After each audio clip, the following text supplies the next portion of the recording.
అందరికీ నమస్కారం. ఈరోజు కథ ప్రేమ ఎంత మధురం, ఎపిసోడ్ 160 బిగి కౌగిలి. ఇక స్టోరీలోకి వెళ్తే, అక్షయ్ దాత్రిలా బ్యాచిలర్ పార్టీలోకి అడుగుపెట్టిన స్నేహ స్టేజ్ పై ఉన్న వాళ్ళిద్దరిని చూసి ఇద్దరూ నిజంగానే మేడ్ ఫర్ ఈచ్ అదర్లా ఉన్నారని అనుకుంది. అప్పుడు స్టేజ్ పై ఉన్న దాత్రి మెల్లగా పక్కన ఉన్న అక్షయ్ చేతిని హుక్ చేసింది. అక్షయ్ తన ముఖంలో ఎలాంటి ఎక్స్ప్రెషన్ లేకుండా మౌనంగా నిల్చున్నాడు. అది చూసిన స్నేహ మనసులో తెలియని బాధ మొదలైంది. అతని పక్కన దాత్రి స్థానంలో ఉండాల్సింది తానే అని అనుకుంది. ఇంతలో దాత్రి నవ్వుతూ అక్షయ్ కళ్ళల్లోకి చూసి, షల్ వి డాన్స్ అని అడిగింది. అక్షయ్ ఏం సమాధానం చెప్పకుండా ఆమె వైపు తిరిగాడు. దాంతో అతను తనతో డాన్స్ చేయడానికి ఒప్పుకున్నాడని అనుకున్న దాత్రి కళ్ళు ఒక్కసారిగా మెరిసిపోయాయి. కానీ ఇంతలోనే హఠాత్తుగా పవర్ కట్ అయింది. అప్పటిదాకా పట్టపగల్లా మెరిసిన ఆ హాల్ చీకటిగా మారిపోయింది. దాంతో ఒక్కసారిగా అక్కడ గందరగోళం మొదలైంది. ఏం జరుగుతుంది, పవర్ ఎందుకు పోయింది అనుకుంటూ అందరూ ఒకరితో ఒకరు మాట్లాడుతూ పెద్దగా అరుస్తూ ఉన్నారు.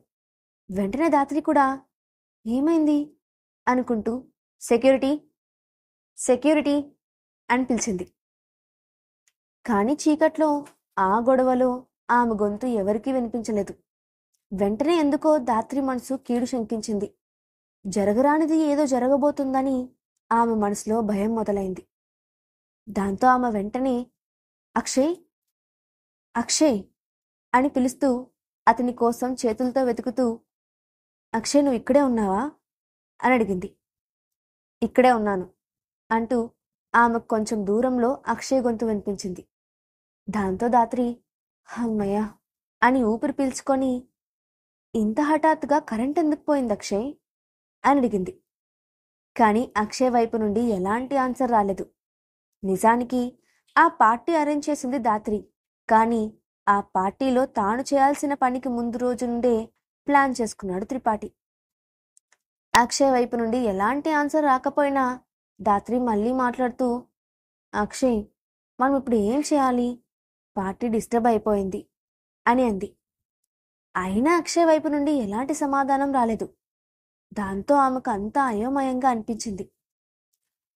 మరోవైపు హఠాత్తుగా కరెంటు పోవడంతో స్నేహ కూడా ఆశ్చర్యంగా నుంచుండిపోయింది. ఆ టైంలో, అది కూడా అంత పెద్ద రిచ్ పార్టీలో కరెంటు పోవడం ఆమెకు విచిత్రంగా అనిపించింది. దాంతో ఆమె ఇప్పుడేం చేయాలి అని అనుకుంటూ ఉండగానే హఠాత్తుగా వెనుక నుంచి ఎవరో ఆమెను 2 చేతులతో చుట్టుకున్నారు. దాంతో స్నేహ ఒక్కసారిగా ఉలిక్కి పడుతూ పెద్దగా అరవబోయింది. కానీ ఈలోగా వెంటనే ఆమె నోటిని అతను చేత్తో కప్పేశాడు. స్నేహ గట్టిగా ప్రతిఘటిస్తూ అతన్ని వదిలించుకోవాలని ప్రయత్నించబోయింది. కానీ అంతలోనే ఆగిపోయింది. ఆ చేతి స్పర్శ ఆమెకు బాగా తెలిసిన అలవాటైన స్పర్శ అని, అతని వల్ల తనకు ఎలాంటి ప్రమాదం ఉండదని ఆమెకు అర్థమైపోయింది. స్నేహ ఇక గొడవ చేయదని అర్థం చేసుకున్న అతను మెల్లగా ఆమె నోటిపై నుండి చేతిని తీసి ఆమెను వెనుక నుండే స్మూత్గా కౌగిలించుకున్నాడు. ఆ కౌగిలింత ఆమెకు చిరపరిచితం కావడంతో తనను కౌగిలించుకుంది ఎవరో ఆమె ఊహించగలిగింది. హఠాత్తుగా ఆమెకు ఇన్ని రోజుల నిరీక్షణ ముగిసినట్లు చాలా ప్రశాంతంగా అనిపించింది. కానీ అంతలోనే ఆమె వివేకం ఆమెను తట్టి లేపుతోంది. ఇప్పుడు అతను వేరే అమ్మాయికి కాబోయే భర్త కాబట్టి అతనికి దూరంగా ఉండాలని అనుకుంది. కానీ ఇంతలోనే అక్షయ్ వెనుక నుండి ఆమె భుజంపై తలను ఆనిస్తూ, నేను నిన్ను చాలా మిస్ అయ్యాను అని గుసగుసగా చెప్పాడు.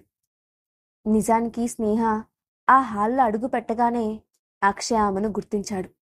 ముఖానికి స్కార్ఫ్ కట్టుకొని ఉన్న ఆమె కళ్ళు అతన్ని తన వైపుకు లాక్కున్నాయి.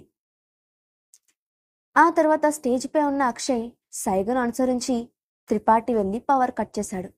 దాంతో అప్పటిదాకా తనను తాను కంట్రోల్ చేసుకొని స్టేజ్ పైనే ఉండిపోయిన అక్షయ్ పవర్ కట్ కాగానే నెమ్మదిగా స్నేహ దగ్గరకు వచ్చి ఆమెను మనసారా కౌగిలించుకున్నాడు. ఇన్ని రోజులుగా తనను ఎంత మిస్ అయ్యాడో ఆమెకు చెప్పాలని అనుకున్నాడు. స్నేహ కూడా అతని మాట వినగానే తాను కూడా అతన్ని మిస్ అయ్యానని చెప్పాలనుకుంది. కానీ చెప్పలేకపోయింది. పైగా ఇదంతా కేవలం తనను బయటకు రప్పించడానికి అక్షయ్ చేసిన ప్లాన్ అని ఆమెకు అర్థమైంది. దాంతో ఆమె సైలెంట్గా ఉంది. స్నేహ ఏం మాట్లాడకపోవడంతో అక్షయ్ మళ్ళీ మాట్లాడుతూ, నిజం స్నేహ, నేను నిన్ను చాలా మిస్ అవుతున్నాను. నువ్వు లేకపోతే పిచ్చివాడైపోయాను. అసలు నువ్వు నన్ను వదిలేసి ఎలా వెళ్ళిపోయావు? నేను నీకోసం ఎంతగా ఎదురుచూస్తున్నానో తెలుసా? నువ్వు ఈ ప్రశ్నలన్నిటికీ సమాధానం ఇచ్చే తీరాలి అంటూ స్నేహ మెడపై తన ముఖంతో తమకంగా రుద్దుతూ అన్నాడు అక్షయ్. ఆ మాటలు వింటుంటే ఆ క్షణం అక్షయ్ ఆమెకు చిన్న పిల్లవాడిలా కనిపించాడు. ఆమెను వదలడానికి ఇష్టం లేనట్లు మరింత గట్టిగా హత్తుకున్నాడు. చుట్టుపక్కల ఏం జరుగుతుందో అతను ఏమాత్రం పట్టించుకోలేదు. అప్పుడు స్నేహ స్పృహలోకి వచ్చినట్లుగా తేరుకొని నెమ్మదిగా, అక్షయ్, నన్ను వదులు అని అంది. స్నేహ గొంతు విన్న అక్షయ్ నవ్వుతూ, నేను వదలను అని అన్నాడు. ఈసారి వదిలేస్తే ఆమె మళ్ళీ ఎక్కడ పారిపోతుందో అనే భయం అతని గొంతులో కనిపించింది. అప్పుడు స్నేహ మెల్లగా, అక్షయ్, ఇకపై మనం కలిసి బ్రతకడం కుదరదు. దయచేసి నన్ను వదిలే అని అంది. కానీ అక్షయ్ ఆమెను వదల్లేదు. మరోవైపు దాత్రి ఫోన్లో టార్చ్ ఆన్ చేసుకొని స్టేజ్ దిగి కింద ఉన్న సెక్యూరిటీ దగ్గరకు వెళ్ళి పవర్ కట్కి రీజన్ ఏంటో చూడమని చెప్పింది. ఒకవైపు పవర్ పోయిందనే చిరాకు, మరోవైపు అక్షయ్ కనిపించడం లేదన్న అసహనంతో దాత్రి అక్కడే అటు ఇటు హడావిడిగా తిరుగుతూ ఉంది. ఇంతలో ఆమె అసిస్టెంట్ హడావిడిగా అక్కడికి వచ్చాడు. ఫోన్ లైట్ వెలుగులో అతన్ని గుర్తుపట్టిన దాత్రి, ఏం జరిగిందో కనుక్కున్నావా అని కోపంగా అడిగింది. మేడం, చెక్ చేస్తున్నాం, కానీ ఇదంతా ఎవరో కావాలని చేసినట్లు క్లియర్గా అర్థమవుతోంది. కరెక్ట్ టైం చూసుకొని పవర్ కట్ చేశారు అని అన్నాడు ఆమె అసిస్టెంట్. ఆ మాట విని దాత్రి కోపంతో రగిలిపోతూ, వాట్ నాన్ సెన్స్, నేను ఇక్కడే ఉండి అన్ని విషయాలు సరిగ్గా చూసుకోమని చెప్పాను కదా అని అంది. ఆమె కోపం చూసి అసిస్టెంట్ వణికిపోతూ, సారీ మేడం, ఇదంతా మా నిర్లక్ష్యం వల్లే జరిగింది. వెంటనే అతను ఎవరో కనిపెడతాం అని అన్నాడు. దాంతో దాత్రి ఒక క్షణం మౌనంగా ఉండిపోయింది. కానీ ఆ తర్వాత ఆమెకేదో అర్థమైనట్లు పళ్ళు కొరుకుతూ, ఇదంతా చేసిందెవరో నాకు బాగా తెలుసు అని లోపల అనుకుంది. ఈ పని చేయాల్సిన అవసరం అక్షయ్కి తప్ప ఇంకెవ్వరికీ లేదని అనుకున్న ఆమె ఏదో చేయాలని నిర్ణయించుకున్నట్లుగా, సరే, ముందు మీరు వెళ్ళి పవర్ వచ్చేలా చూడండి, ఈసారి ఎలాంటి తప్పు జరగకూడదు అని చెప్పింది. దాంతో అసిస్టెంట్ ఓకే మేడం అని చెప్పక్కడి నుంచి వెళ్ళిపోయాడు. అప్పుడు దాత్రి ఆలోచిస్తూ, ఖచ్చితంగా ఇక్కడికి స్నేహ వచ్చి ఉండింటుంది, అందుకే అక్షయ్ ఇలాంటి పని చేసి ఉంటాడు. ముందు స్నేహ ఎక్కడ ఉందో వెతకాలి అని అనుకుంటూ ముందుకు వెళ్ళింది. దాత్రికి కొంచెం దూరంలోనే స్నేహ అక్షయ్ ఉండడంతో స్నేహ ఆమె గొంతు వెంటనే గుర్తుపట్టింది. కానీ అక్షయ్ ఏమాత్రం పట్టించుకోకుండా స్నేహను మరింత గట్టిగా దగ్గరకు తీసుకుంటున్నాడు. ధాత్రి మాటలన్నీ విన్న స్నేహ, త్వరలో పవర్ వస్తుంది, ఈలోగా ఇక్కడి నుంచి వెళ్ళిపోవాలి అని అనుకొని అతని నుంచి విడిపించుకోవడానికి ప్రయత్నిస్తూ, అక్షయ్ వదులు అని సీరియస్గా అంది. కానీ అక్షయ్ ఆమె మాట వినకుండా ఒక్కసారిగా ఆమెను తన వైపుకు తిప్పుకొని ఆమె పెదాలపై గట్టిగా ముద్దు పెట్టడం మొదలుపెట్టాడు. ఊహించని ఆ పరిణామానికి స్నేహ బిత్తరపోతూ అతన్ని వెనక్కి నెట్టడం మొదలుపెట్టింది. కానీ అతని బలం ముందు ఆమె బలం సరిపోలేదు. ఆమె దూరం చేయడానికి ప్రయత్నించే కొద్దీ అక్షయ్లో పంతం మరింత పెరిగిపోతోంది. దాంతో ఆమెను కదలనివ్వకుండా తన బలాన్ని మరికొంచెం ప్రయోగించాడు. దాంతో కాసేపటికి స్నేహ తన పెనుగులాటను ఆపి మౌనంగా ఉండిపోయింది. మెల్లగా ఆమె కంటి నుండి కన్నీళ్లు జారిపోతూ ముద్దు పెడుతున్నా అతని పెదవులను తాకాయి. ఆమె ఏడుస్తూ ఉందని అర్థం చేసుకున్న అక్షయ్ మెల్లగా ఆమె పెదవులను వదిలి తన పెదవులతో ఆమె కన్నీటిని తుడిచాడు. అతను తనపై చూపిస్తున్న ప్రేమకు స్నేహ మనసు ఆనందంతో ఉప్పొంగిపోతోంది. కానీ మాటల్లో అతనికి చెప్పలేకపోతోంది. ఆ క్షణం ఆమె ముఖంలో ఎక్స్ప్రెషన్ కనిపించనివ్వకుండా చేసిన చీకటికి ఆమె మనసులోనే థ్యాంక్స్ చెప్పుకుంది. కానీ ఇప్పుడు అక్కడి నుండి ఆమె వెళ్ళిపోవాలని గుర్తుకు రావడంతో వెంటనే తేరుకున్న స్నేహ అతన్ని వదిలించుకొని అక్కడి నుండి వెళ్ళిపోబోయింది. కానీ అక్షయ్ అలర్ట్గా ఉండి వెంటనే ఆమె చేతిని పట్టుకొని వెనక్కి లాగి, స్నేహ, ఎక్కడికి వెళ్తున్నావు అని అడిగాడు. నన్ను వెళ్ళనివ్వు అక్షయ్ అని అంది. స్నేహ, నువ్వు నన్ను వదిలిపెట్టి వెళ్ళొద్దు అని చిన్నగానే చెప్పినా గంభీరంగా చెప్పాడు అక్షయ్. అతని గొంతులో కొంచెం కోపం కూడా వినపడింది.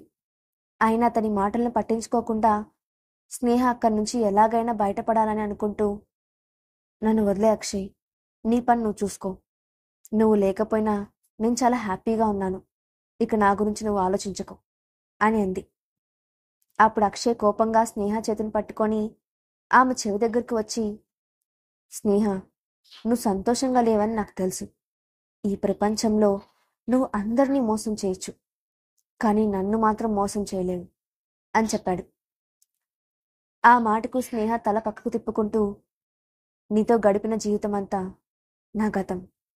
నాకు మళ్ళీ గతంలోకి తిరిగి రావడం ఇష్టం లేదు. ఇక నువ్వు నన్ను డిస్టర్బ్ చేయకు ప్లీజ్ అని ఏడుపు గొంతుతో చెప్పింది. ఆ మాట వినగానే ఆమె అక్కడి నుంచి వెళ్ళిపోతుందేమోననే భయంతో అక్షయ్ ఆమెను గట్టిగా కౌగిలించుకున్నాడు. ఇంతలో అక్షయ్ను వెతుక్కుంటూ అటుగా వచ్చిన దాత్రి అక్కడికి వచ్చి వారి పక్కనే ఆగింది. దాంతో అక్షయ్ స్నేహ ఒక్కసారిగా సైలెంట్ అయ్యారు. అదే సమయంలో దాత్రికి కూడా అక్షయ్ అక్కడే ఉన్నాడని, స్నేహ కూడా అతనితోనే ఉందని ఆమె మనసు గట్టిగా హెచ్చరిస్తోంది. దాంతో ఆమె గుండె వేగం ఒక్కసారిగా పెరిగింది.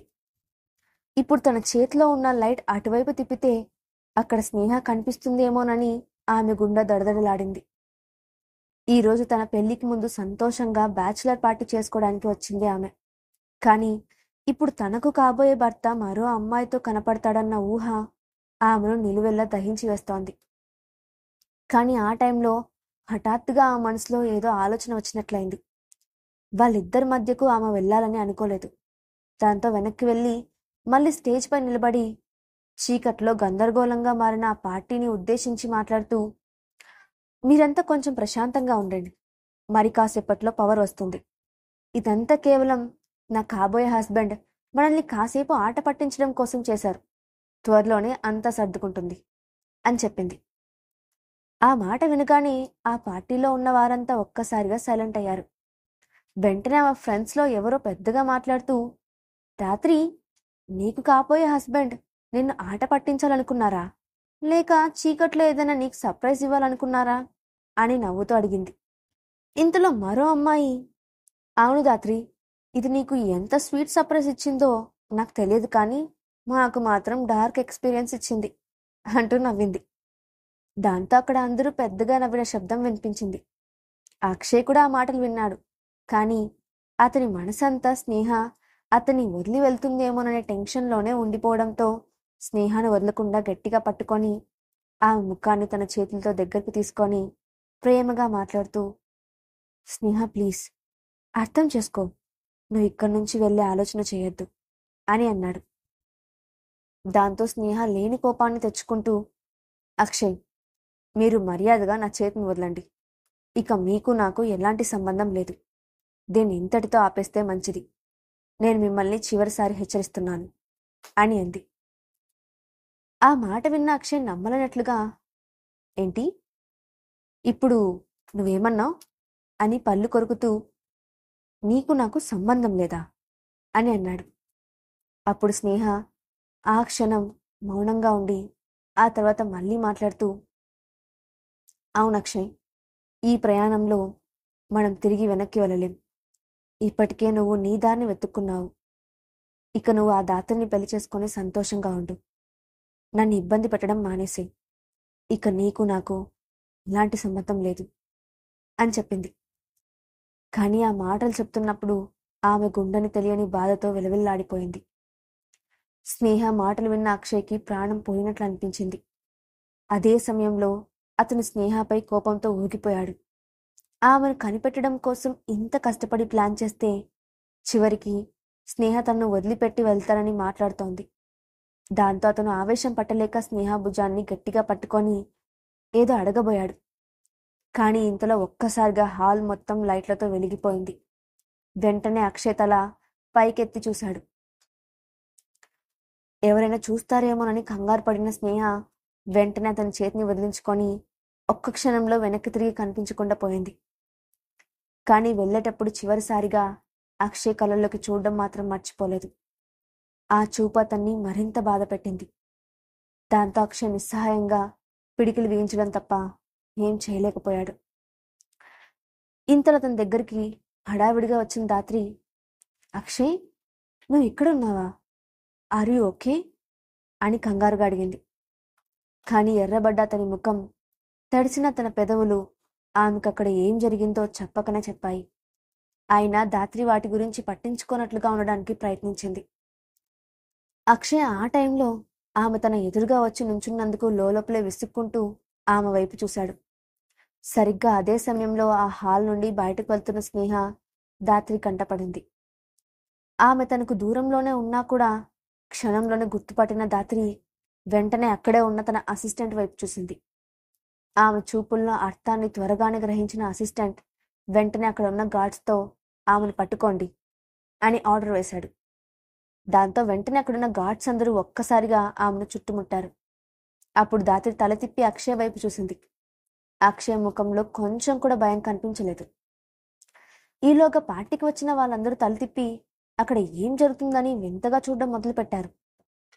అప్పుడు దాత్రి ఆవేశంగా స్నేహ దగ్గరికి వెళ్ళి, అసలు ఇక్కడ ఏం జరుగుతుంది అని అడిగింది. ఆమె ఎలాగైనా ఈరోజు స్నేహాన్ని అందరి ముందు అవమానించాలని నిర్ణయించుకుంది. అప్పుడు అక్షయ్ స్నేహ వైపు సూటిగా చూశాడు. స్నేహ ఏం సమాధానం చెప్పకుండా మౌనంగా తలదించుకుంది. అప్పుడు దాత్రి తన పక్కనే ఉన్న అక్షయ్ చేతిని హుక్ చేసి స్నేహ వైపు గర్వంగా చూస్తూ, స్నేహ, ఇది మా పెళ్లికి సంతోషంగా మేమిస్తున్న పార్టీ. ఇక్కడికి నేను నిన్ను ఇన్వైట్ చేసినట్లు నాకు గుర్తుకులేదు. మరి నువ్వెలా వచ్చావు అని అడిగింది. అప్పుడు స్నేహ తలెత్తి అక్షయ్ వైపు చూసింది. కానీ అక్షయ్ మౌనంగా చూస్తున్నాడు. దాంతో ఇప్పుడు దాతి తనను అవమానించడానికి ఇదంతా చేస్తుందని అర్థం చేసుకున్న స్నేహ ఏదో ఆలోచించింది. ఆ తర్వాత చిన్నగా నవ్వుతూ, మిస్ దాత్రి, ఇక్కడికి నువ్వు నన్ను ఇన్వైట్ చేయలేదు నిజమే, కానీ నువ్వు చేయకపోతే నన్ను ఇంకెవ్వరూ ఇన్వైట్ చేయలేదని కాదు కదా. నీ పక్కన ఉన్న వ్యక్తి నా కోసం ఇన్విటేషన్ పంపించి ఉండొచ్చు కదా అని అంది. ఆ మాట వినగానే ఒక్కసారిగా పార్టీలో ఉన్న వాళ్ళంతా నమ్మలేనట్లుగా ఒకరితో ఒకరు గుసగుసలాడుకుంటూ వాళ్ళ వైపు విచిత్రంగా చూడడం మొదలుపెట్టారు. అక్షయ్ నుంచి విడిపోవాలనుకున్న స్నేహ ఇప్పుడేం చేయబోతోంది? ఎంతో కాలంగా తన పెళ్లి కోసం ఎదురుచూస్తున్న దాత్రి అక్కడ కనిపించిన స్నేహాన్ని చూసి ఏ నిర్ణయం తీసుకోబోతోంది? నెక్స్ట్ పార్ట్లో చూద్దాం. ఈ స్టోరీ అప్డేట్ ఎలా ఉందో కింద కామెంట్ బాక్స్లో మీ ఒపీనియన్ని షేర్ చేయండి. Thanks for watching.